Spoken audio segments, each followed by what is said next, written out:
Luke, thank you for the 5. Good name, by the way. Did you see GTA 6 is predicted to make $8 billion in 2 months from investors, I think? Yes. So there's a company called Convoy, and they do a lot of like investment and industry insight reporting and things like that.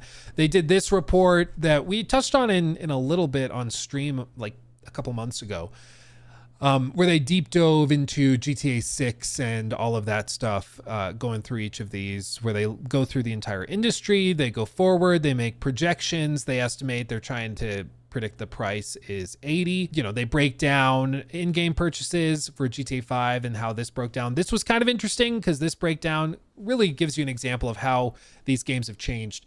The early ones, so you can see they compare how these are structured from release to release. So you start in 1997, no microtransactions, no subscription required. It's just a single player only project. And then they, as time goes on, steadily get more and more things introduced, more monetization opportunities introduced, and it just continues snowballing like that. But look at this. GTA 5 original, microtransactions, yes. GTA Plus subscription, no.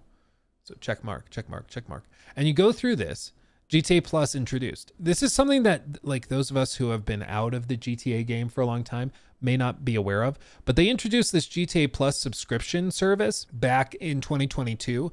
And it's been normalized within that community at this point, but they're going to carry that forward into GTA 6 and their online mode, and it's probably going to be even more aggressive. And if you don't know what that is, the premium membership for GTA Online players. Oh, what benefits?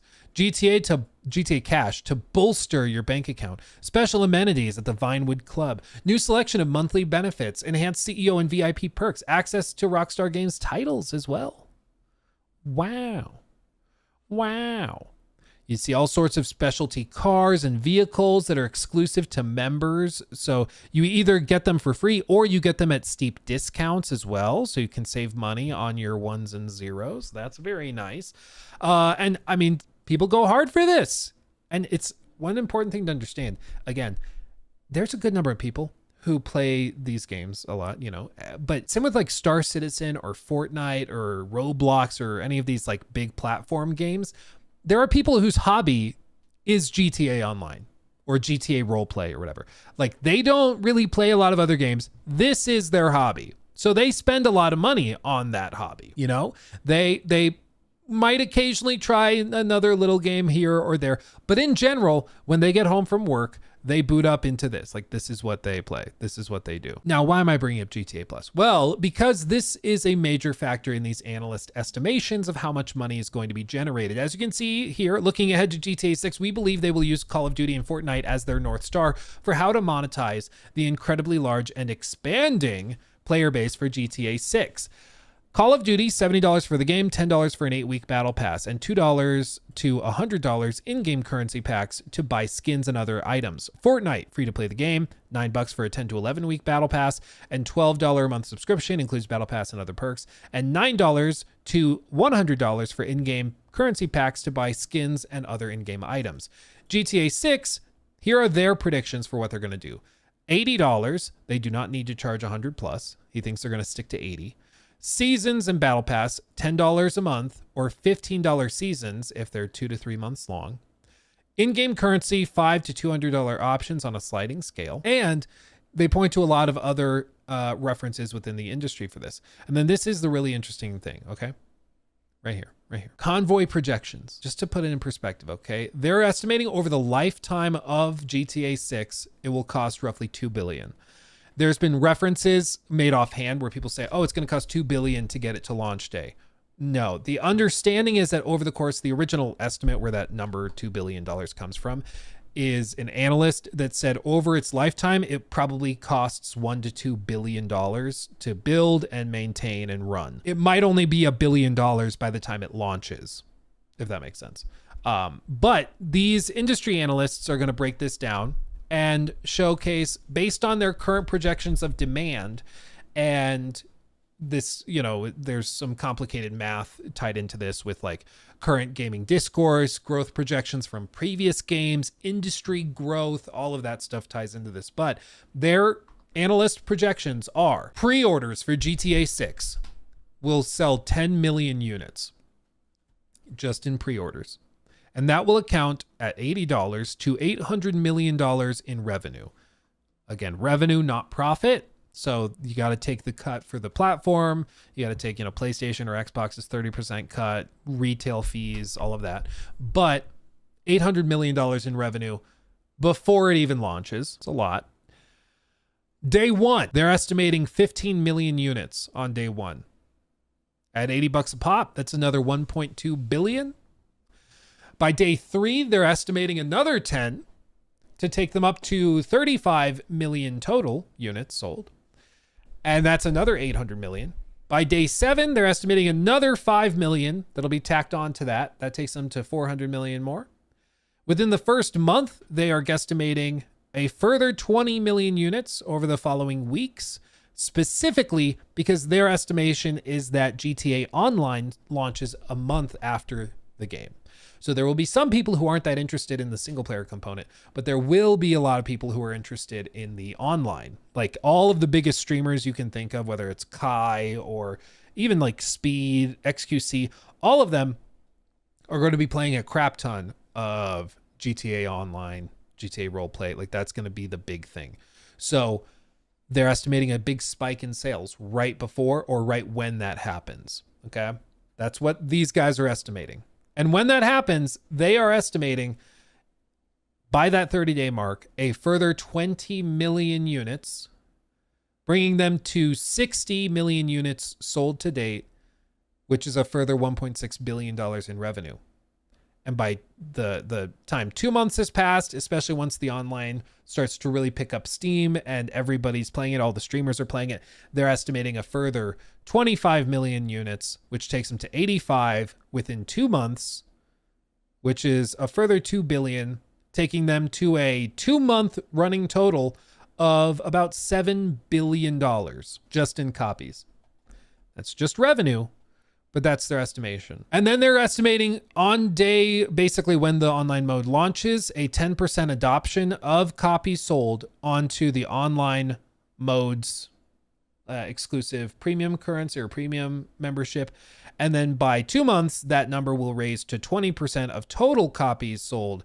20% of people will have the online subscription service. Now, I'm going to go through and offer my opinion on these numbers in just a second, because I think some of them are aggressive.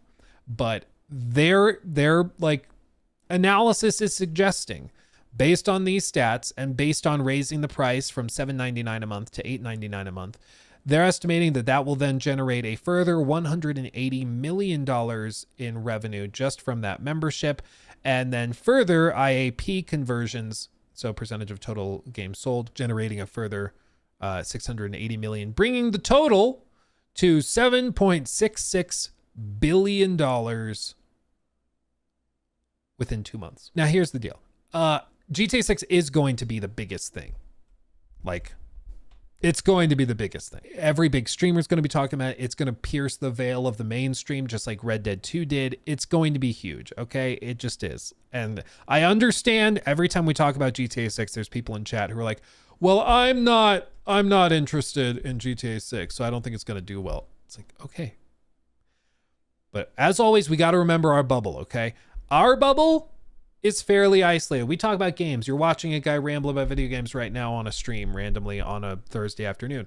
I appreciate you for doing that, but we are in the minority.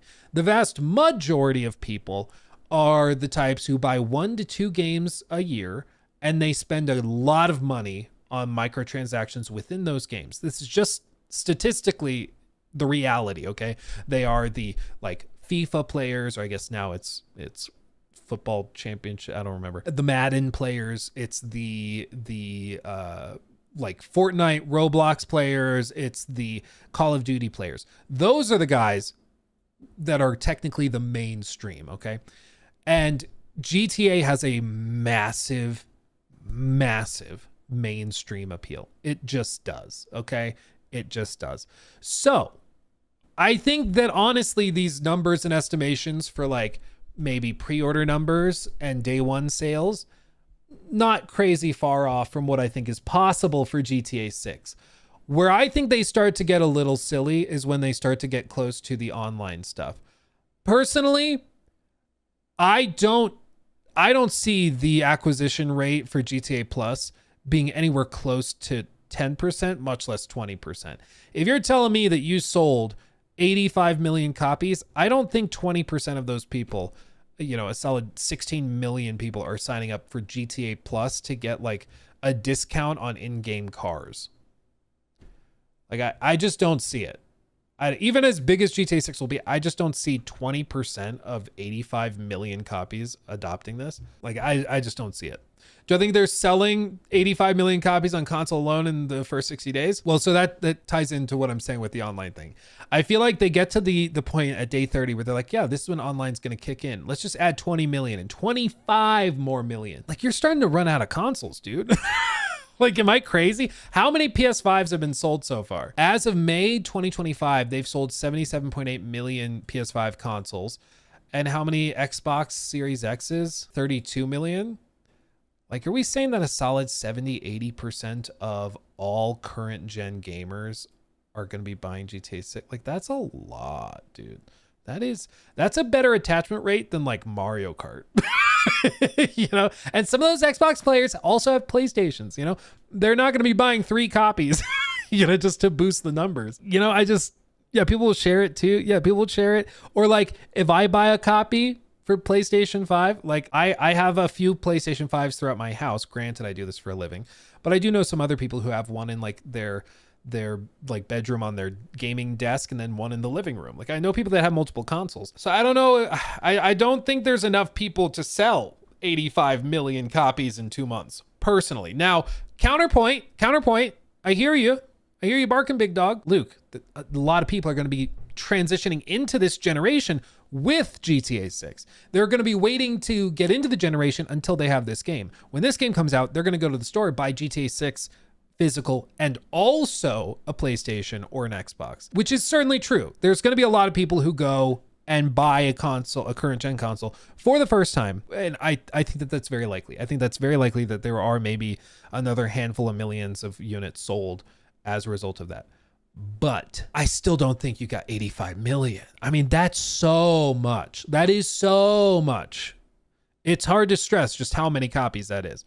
So I feel like, pre-order and day one numbers are aggressive, but certainly possible. But then we start to get to like day 3, another 10 million. I mean, that'd be a lot. We're talking 35 million copies in 3 days. It is GTA 6. It'll be the biggest thing anybody's ever seen. So it's not impossible, but it would be crazy. This would be crazy. Day 7, another 5 million. We're starting to run out of gamers. I think we're really starting to run out of gamers, but maybe. But to just throw on another 20 and by this point 45 million copies, I just personally don't see that, man. Maybe, but I'd be shocked. I would be shocked. I guess, time will tell, but and beyond that, a 10%, 20% adoption rate for GTA Plus, the subscription, unless they overhaul it significantly and offer a lot more value, I don't think that's happening personally. I just don't see it. Do you guys think it's anywhere close to realistic? I mean, I don't see it. I think 30 FPS will hinder. There will be some people honestly, like this is the one, I guess, benefit they have with how they've set this up. The people who are particularly and especially turned off by 30 FPS, a lot of them have gone to PC, to where the hardcore hardware is, where the more powerful hardware is, where you can get much better frame rates. I don't think average console player cares that much. I just saw like a YouTube short the other day of a guy that was playing, I don't know, was it Spider-Man or something? He's playing some game on his PlayStation 5. And this video, by the way, had like 160,000 likes, okay? It went like basically viral, millions by millions of views. So a lot of people found it relatable. And he's playing and somebody in his chat says, oh, turn on performance mode. He's like, what is that? And he goes in, he's on fidelity mode, and he turns it to performance. And he's like, oh, I guess it looks a little smoother. I guess it looks a little different. And like, he just kept playing, but it like was not a big deal to him. And I mean, there's other times where people, we've all seen the videos where they switch it. Somebody sees 60 FPS for the first time. They're like, oh my God, how could I live without this? It's amazing. Like, we've seen those too. But I do think there's a lot of more casual gamers who can't really tell and don't really care. Like, I didn't believe it, but I tested it with my wife. I feel bad. Like, I used her like a test subject because I wanted to see, like, I wonder if she notices the difference. So I showed her a clip of gameplay, like on YouTube at 30 FPS. And then I showed her a clip at 60. And I was like, what's the difference? Like, can you tell a difference between the two? And she couldn't. She's like, this one's brighter. Like, she did not see the motion aspect of it. And I used to, as you know, I used to sell TVs. Like, when I was in college, I worked selling TVs, initially through Best Buy and then through Magnolia Home Theater. And we had a lot of customers that straight up couldn't see or like couldn't appreciate the difference. Like, technically they could, their eyeballs were capable of seeing the difference, but they didn't care. Like, the average boomer preferred just make it brighter. Like, turn on the motion smoothing, whatever. I don't care, but like, make the TV brighter, and that means it's better. Like, the average customer didn't really care. Like, it was very frustrating because I'm one of those guys. I'm like, turn off all the motion processing, turn off all those like artificial smoothing things. It makes it look like garbage. But a lot of people like they just don't see the difference. They just don't see the difference. Where's the Fox News? Dude, I had a guy come in. He wanted to buy a new TV and he wanted to work with me instead of my coworker because my coworker, like 6 months before or something, had sold him an OLED. And this is like 2018 or something. So like OLEDs were pretty new-ish. Like consumer grade OLEDs were pretty new. And they had burn-in issues. And this guy was like very upset with my coworker and only wanted to work with me because he had gotten the Fox News logo. Like, you remember, it was just the square that would rotate around and show the time and stuff. He had gotten that burned into his TV because it was on 24/7. I was just chatting with him about it. I was like, well, yeah, I mean, because I was trying to like save my buddy. I was like, well, you just turn the TV off. It does automatic screen clearing stuff and pixel cleaning to try and fix it. He's like, why would I turn off my TV? Genuinely surprised that people would turn off their TVs. And I was like, come to think of it, my grandpa also like never turned off his TV. He would just leave it on 24/7. It's like, if there's breaking news, I want to hear it. So he would just leave the TV on with the news channel on 24/7. So if something happened, like breaking news, he would hear it. And he'd, breaking news, blah, blah, blah. And he'd walk over to the TV and see what it was. I was like, oh. It's like, come to think of it, maybe that's just a generational thing. I don't know. But yeah, it was a moment where I paused. I was like, oh, I guess, yeah, some old people do just leave their TVs on 24/7. And like, yeah, I guess if you don't have a phone, you're not checking social media. Yeah, if you want to know breaking news, you just leave the TV on 24/7. Yeah. Anyway, I don't remember how we got there. I don't remember what led into that. Oh, 60 FPS, the 30 FPS limit. Yeah, I think I think there will be some people who say, I'm not buying GTA 6 when it only runs at 30 frames. And those people will wait and they will buy it when it launches on PC a year later or whatever. And so they'll still get their money eventually. But what will set GTA 6 apart is the mainstream appeal and the mass market appeal. And mainstream mass market gamers are just not, they just don't care that much. They just don't care that much. You may care a lot. That's cool. I struggle with 30 FPS stuff, but the average person that's going to be buying this, no, I think that they might notice it initially, be like, oh, it looks a little more stuttery and choppy than normal, but it's GTA 6, and they'll just continue playing, And I really think if somebody is like, I'm not going to play GTA 6 because it's only 30. There will be some holdouts where that's true, but I think a lot of the people who say that will still end up buying it and playing it at launch, because it's GTA 6. Like, it's going to be so overwhelmingly everywhere. It's going to be omnipresent. It's going to be crazy. He took my thing.